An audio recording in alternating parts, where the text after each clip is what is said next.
Hello again, folks. We have another topic to discuss with you, and with me here in the studio is Mark Gresham from PSI-PCI, our resident expert here in North Carolina, and we are really honored to have you here discussing these issues with you. Dan, obviously we focused on safety. We want to make sure that these messages get out there, and ultimately our target is the diver, right? We work through the dive center and the dive professionals, but we want to make sure that the diver has a safe and an enjoyable dive.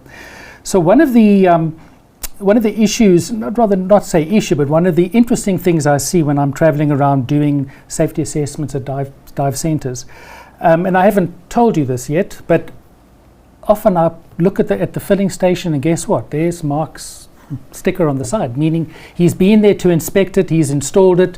You've had some role to play in guiding folks. I thought it would be a good topic to use today to talk about some of the shortcomings. Clearly you've been out there and seen a lot of things. Typically what happens, and then what can we do as an industry to be better informed and try to encourage dive businesses when I'm out there talking to them, using your credibility and my words to convince them that there's something they need to do. So maybe to start with, what are the type of things that you see happen, the accidents that happen with filling stations? Fill whip failures, the little bleeder nuts. I see people tightening those with tools. They're a thumb nut. Use a finger and a thumb to tighten them, or they should be removed from service. We see ruptures of hoses. Fill whip hoses, whether they're steel, rubber, vinyl, they can dismember a human. So the inspection of those fill whips on an annual basis, that's an OSHA requirement, Occupational Safety and Health Administration, and it's a good prudent practice, especially like after a season where you have a run into the fall and the summer season's over. It's a great opportunity to inspect your fill whips. The other one is fill whips that are too long. I tell the story, I took over management of a dive center. We had fill whips that were 200 feet long, and we filled your cylinders in the trunk of your car. And the first thing I did was take those hoses off and put them in the dumpster, because it's wholly unsafe to have a fill whip that long. A fill whip that gets loose that's that long can do a lot of damage, and especially injury to humans. You've heard them dismember people, yes, it's pretty serious. Yeah. We actually had just out of interest, a couple of years ago, one of our partners, one of our chamber partners out in the Caribbean, called me, and I could hear his voice was shaking. It was just before a DEMA show a couple of years ago. And I said, Steve, what's up? Clearly he only phones me when there's something that there's to report. And he was filling a cylinder, standing very close to the filling bank, and it came off on the valve side, in other words on the bank, not on the cylinder. Fortunately for him, it just abraded him, so it took the skin off the side of his face, just missed his eye, got the pictures to show, and then right across his chest. And that was just from the ejection of the gas. He wasn't actually struck. Lost hearing now permanently in one of his ears. And he was really distraught because he's very conscientious. He buys stuff that is well-made stainless steel, braided filling whips within the 10-year period, properly visually inspected. And we figured out at the end of the day what was the likely cause. Of all the things, a little bit of Irish bad luck, if you can call it that. But the amount of energy is huge. And when you mentioned to me 200 feet, I mean, when I'm out there in the field, if it's longer than 3 meters, or say 10 feet, I'm already getting nervous trying to tell people they should secure their whips. And that's one of the things they don't know about. But okay, so those are the filling whips. What else do you see on these filling? I mean, we look at the panel and their valves and all sorts of things over there, and one wonders, have they made some modifications themselves? This is how it was made by the original manufacturer? That's an excellent point. What happens is over time, fill stations morph into something they weren't designed to do. Over time, we need more fill whips. So we add a T here and an elbow there, and we add filling whips that are attached to where filling whips are attached. So there's no mechanism for them to shut off.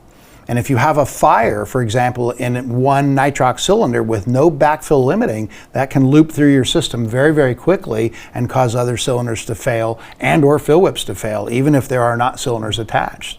That's happened numerous times since I've been working at PSI. The other one is fill whips that are too short. Well, they take our information and to take it quite literally. And a fill whip that's very short, it gets broken at the ferrules because it's too short, so we pull on it, and we pull on it, and we pull on it. Or we bend it, or we twist it. So keep fill whips, as Francois recommends, something in the neighborhood of 3 meters as a long hose. So short as a short is practiced, or a short is practicable, but just don't make them too short so you pull on them. Don't make them too long because they're a whipping hazard. Yeah. And if they are long, what I always say is that they need to be supported, or Yes. perhaps put in a conduit or somewhere Correct. and made safe. Okay, so we've spoken about the whips, and you know, the interesting thing for me is you go to a very busy dive center down in the Keys, very corrosive in this seawater. There we do use a lot of stainless steel. We should be using a bit more brass and other alloys, but we see rust everywhere. Correct. Okay, and we know that the ferrule at the end, it might be part stainless steel, but there's always going to be some connection that's carbon steel and it rusts. And what do you normally say to these dive centers when you go there and you can see corrosion and rust and weeping down the side of the panel, gauges that are broken, correct, labels that are no longer in place? Often. And you know, how do you manage to convince that dive operator that he's dealing with he's exposing his workers to an incredibly hazardous environment? Well, I think as professionals, you've exposed owners and dive store owners, managers, guys that are filling stations. You expose them to this and say, hey, this is a bad practice. Now, I was told many years ago, you're not in the enforcement business, which we're not. We're in the information and education business. So educate the customer. What I find interesting, as you really astutely described, a fill whip is almost perfect, except for that one ferrous fitting, because they didn't have the right fitting, so they grabbed any fitting and installed it in the system. Think about rust particulates in a nitrox filling whip, and that's quite detrimental. So it's the sum of the parts.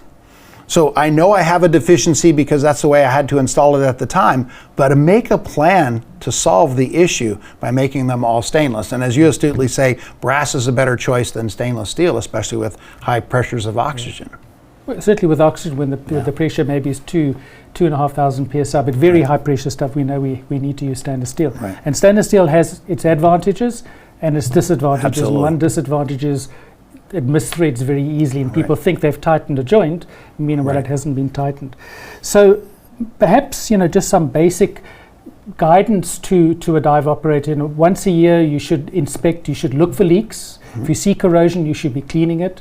You should perhaps every couple of years have somebody come in and service it for you. Be aware of any rust and particulates that you might see coming out of the hoses. And again, Mark, as I keep saying to folks, secure the ends of your hoses. Exactly. It's a $15 whip restraint. Exactly. And if you have one where the cylinder is attached and one where the valve is attached, if it does come apart, you'll hear a loud noise, but at least you're unlikely to be the recipient of an axe-like whip rupture. Just one other thing I'd like to add, and I don't want to be controversial now, this is just one of my pet peeves. So you have a mixing panel, and most dive shops tend to have this kind of belief that if I have a gauge and it's filled with a fluid, it's really the right gauge to have. And now they're dealing with a nitrox mixing panel, which they don't regard as oxygen, and they have a gauge and it's got liquid in it. And I always say to them, you know, what's worse than a gauge that's filled with liquid?